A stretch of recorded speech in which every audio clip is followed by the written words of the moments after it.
ডিমৰ বকতাত মৃত্যুৰ কিৰিলি এইবাৰ বিষাক্ত কাঠফুলা খাই মৃত্যু ছজনৰ চিকাৰী চুকত কান্দোনৰ ৰোল এনেকুৱা দুখ লগা ঘটনা জীৱন দ্বাৰা ক'তো নহওক আৰু এইটোৱে মই মেছেজ দিব বিচাৰোঁ সমগ্ৰ অসমবাসীক যাতে বিষাক্ত যিটো কাঠফুলা খাই আজি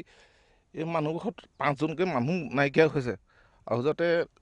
অসমত এনেকুৱা এটা দ্বিতীয় ঘটনা নহওক সেইটোৱে মই মেছেজ দিব বিচাৰোঁ ফুলা খাই আপোনাৰ এই পৰিয়ালটোত মুঠতে মিতিৰ কুটুম্বী 7জনমান 6জন গৈছে আৰু 5 মাৰ্চ মঙলবাৰৰ সন্ধিয়া একেটা পৰিয়ালৰ 7জন লোকে নিশা আহাৰৰ লগত খাইছিল কাঠফুলা আৰু তাৰ পিছতে অসুস্থ হৈ পৰিছিল পৰিয়ালটোৰ আটাইকেইজন লোক ততাতৈয়াকৈ ডিমৌৰ চিকিৎসালয়ত ভৰ্তি কৰা হৈছিল পৰিয়ালটোৰ আটাইকেইজনকে উন্নত চিকিৎসাৰ বাবে আটাইকে প্ৰেৰণ কৰা হৈছিল ডিব্ৰুগড় চিকিৎসা মহাবিদ্যালয়লৈ দেওবাৰে চিকিৎসাধীন অৱস্থাতে মৃত্যুক খাবতিলে দুৰ্গেশ্বৰ ভূমিজ ভুৱন ভূমিজ সুৰেশ ভূমিজ জুনমণি ভূমিজ তিলেশ্বৰ ভূমিজে যোৱাকালি খবৰ আহিলে যে